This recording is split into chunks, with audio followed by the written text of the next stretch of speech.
Oh,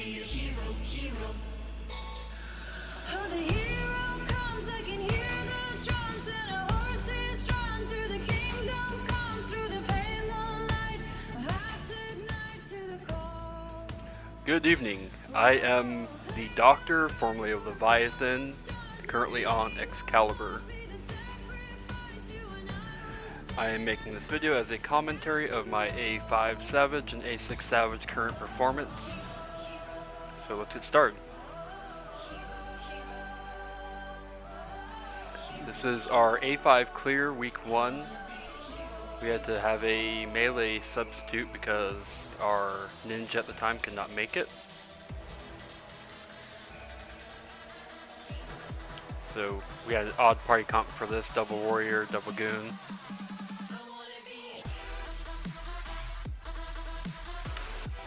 I like to do my start off, pull with my 3 dots, and this one I didn't get arrow 2 off in time.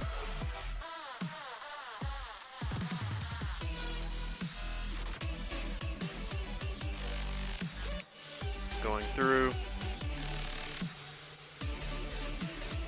Right here I feel like I really maximize just simple regen, divine soul regen at the start, virus on the boss, and that took the tank safely all the way through, didn't have to do anything else.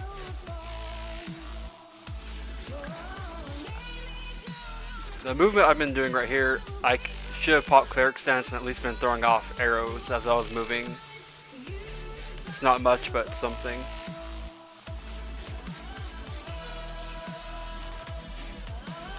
In this pull, I use my size right here. I use that instead. I use it here instead of on my openers, so that way I can get both the cobras and rat finks with it.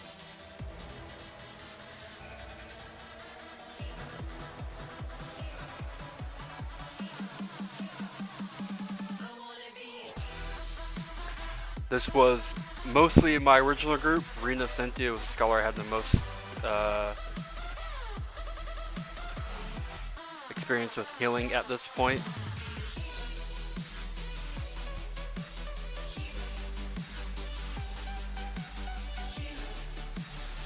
This is another spot that I should have popped cleric stance and just kept on throwing, at the very least throwing my dots up.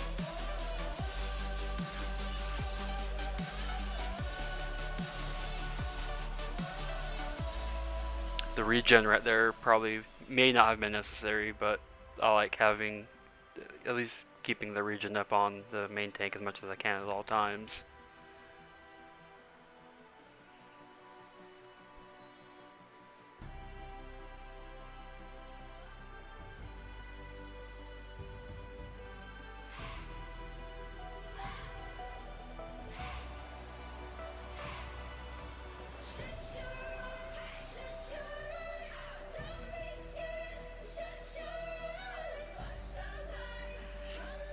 Going into this fight, I was a little bit more intimidated by it than I feel like I should have been. It's really not that bad of a fight. Once you get that beat down, it's easy peasy. Stack. I was doing med 2s for those stacks there. I recently just changed over to a cure 3 for the stacks and then regens on the tanks.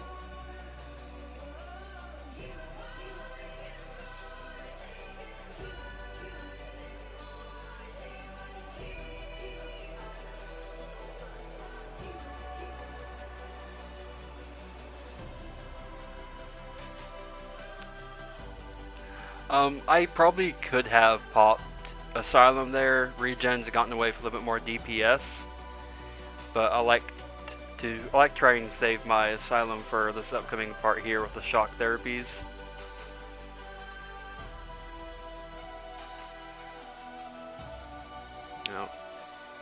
Med 2, throw another regen on the boss. Med 1.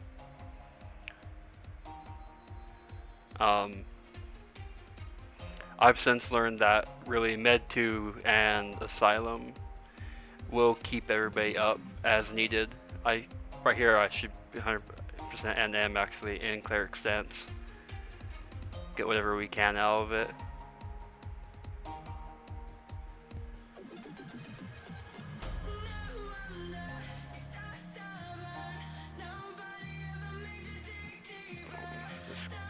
quality of the video is chopping up here a little bit. I don't have any local copies of this video saved. This is from my YouTube channel, which it will also be linked.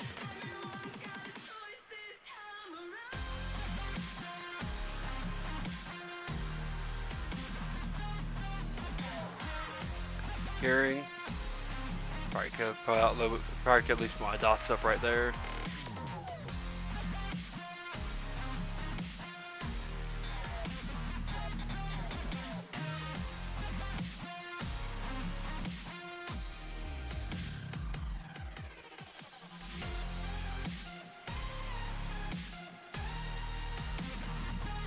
And we're back on cleric stance. The more comfortable I get with the fight, the more I like to stand stance as much as I can, just at least, to the very least, get my dots up. That's why this tier I am a huge advocate for spell speed. At the very least, I refuse to meld debt into my gear.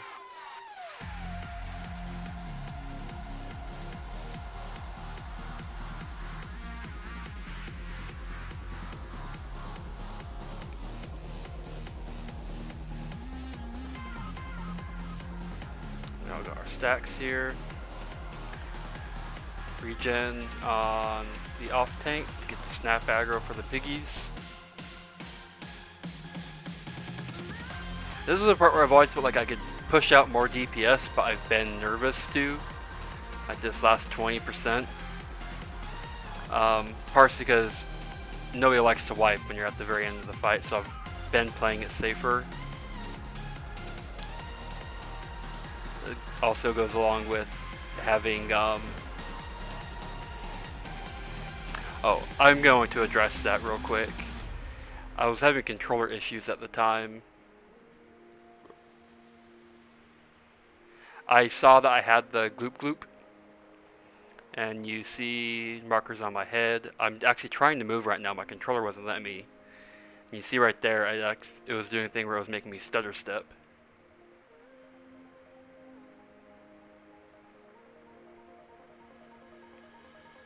So, if I had the audio on, you could hear them saying gloop gloop gloop gloop, and I didn't want to disrupt Raid at that point by trying to tell him I was trying to move. So we successfully just adjusted very well from there. Now, I had popped Asylum already earlier. I feel like it would have been more beneficial if I would have saved it for these shock therapies, which is something I've started doing.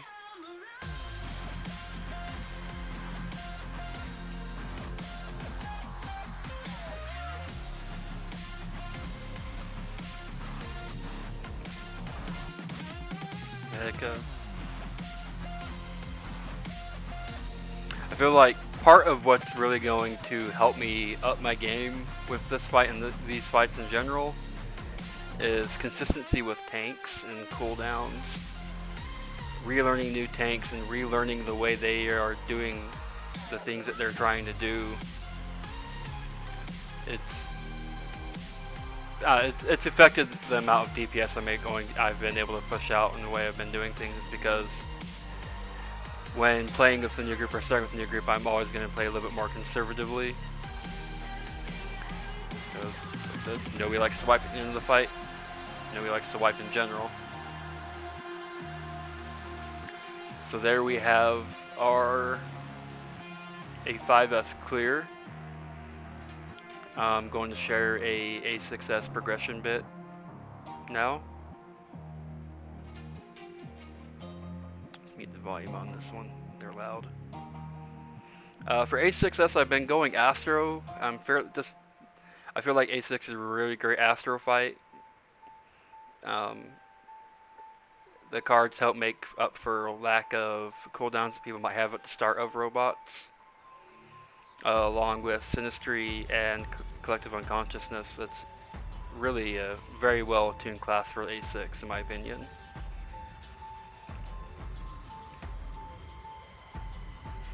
This is the group I was trialing with on Excalibur.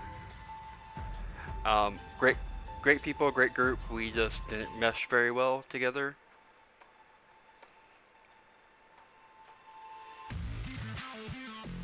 Typical start, even with Astro, I still try to open up with my dots every time. One noticeable difference I've been doing with Astro, Vice, White Mage is I haven't been using my Mind Pots on my Astro. I've been saving my pot usage to pop a max ether in between floors so we can maintain pulling as quickly as possible.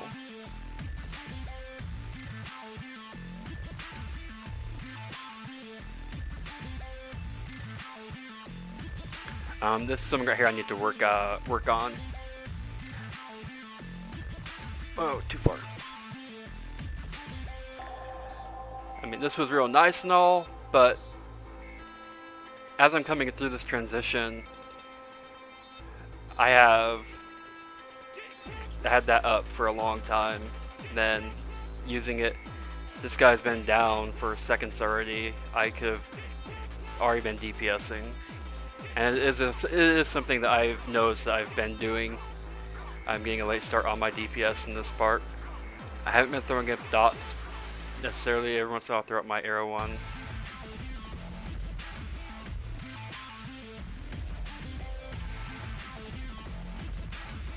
The last two scholars I've had have been extremely half heal, half DPS type scholars. The scholar I had prior to that was your more conventional White Mage solo heal as much as possible, scholar DPS as much as possible. So I'm comfortable with both roles at this point. Obviously I like DPSing, but I'm comfortable with main healing the majority of the fights as well.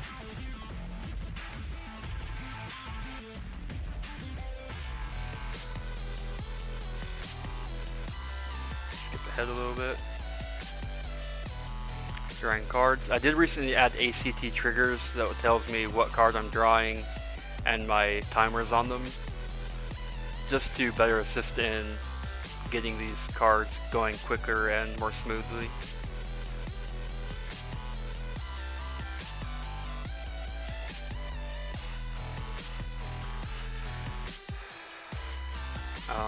Typical pull again.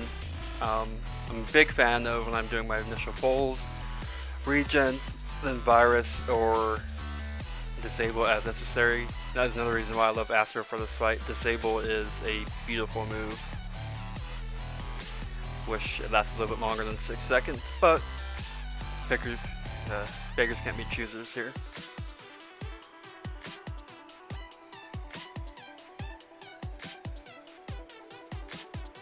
Yeah, I stood a bit too close. Let's look at that again.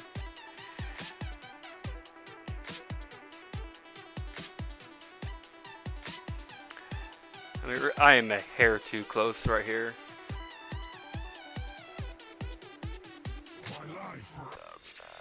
Probably another yawn back, and that would have been fine.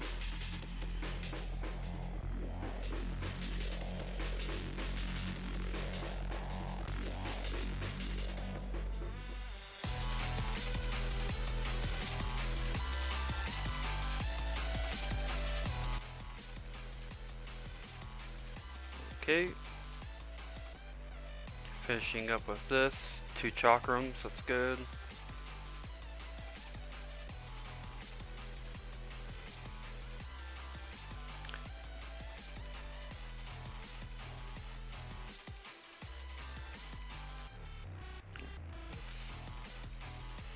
We're gonna skip ahead a little bit. This is your pretty standard bit of the fight here. I do disable the first orb to hit, and then aspect Helios followed by Helios.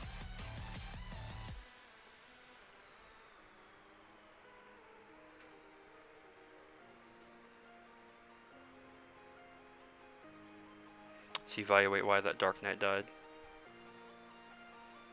Health 19k, almost 20k. So I don't remember exactly what I was thinking at that point. She should have been topped off, but I think at that point, yeah, I thought she had enough health to survive that buster.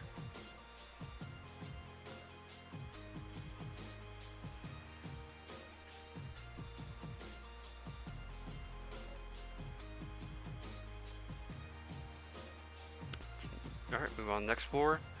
I do have all the ACT triggers installed for this fight.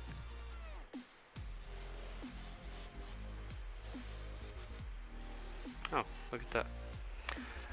So yeah, I do have the ACT triggers and stuff for this fight, floor triggers, mechanic triggers. I'm a firm believer in using every tool you have at your disposal as much as you can, the best that you can. I've known some people who feel like using ACT or Guildworks or anything of the sort is cheating. I call them purists just because I'm here to win, and I'll do whatever it takes to do that.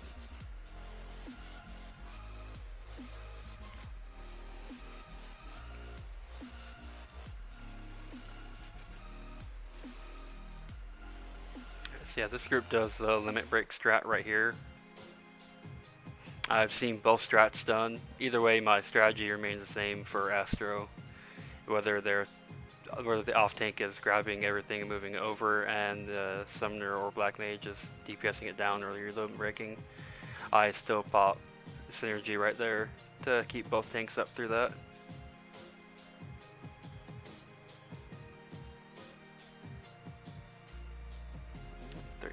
%. We have disable back up.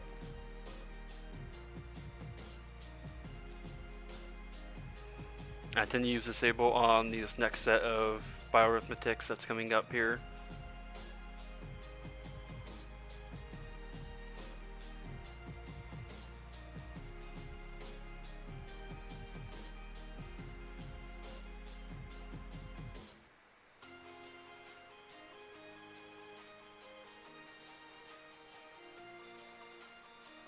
Alright, coming up, disabled by arithmetic.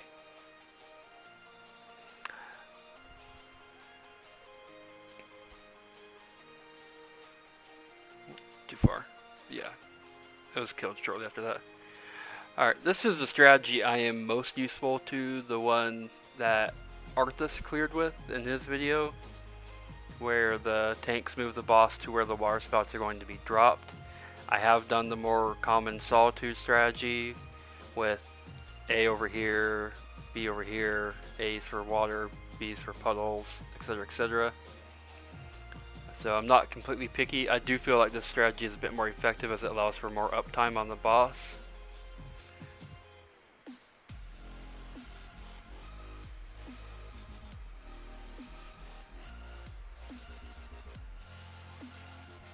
Some things I think I need to work on overall through these fights is my stance dancing, giving up a lot of room for DPS here and there because I'm more concerned with overhealing, trying to keep everybody up. I haven't been comfortable enough with these teams to fully get the DPS rotations down the way I would like to.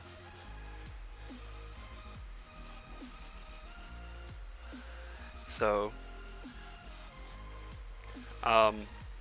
one problem I notice I do have sometimes is I tend to overcure a bit with my regens. I'll put up a med 2 and then throw another med 2 up before those dots are finished ticking down. And reasons for that may generalize from I want to refresh my med 2 dots before my divine seal expires. So that can help lead to and help attribute to my overhealing. So I have been past the first knockback. I don't have any recordings of it that I could find. I tried shifting through about 20 hours of recordings from May 6th. I couldn't find the polls where we got past that because they were few and far in between. So there it is. This is my current character. Astrologian gear, White Mage gear. I kind of keep the stats about the same for the two of them. All this is in Imager files as well.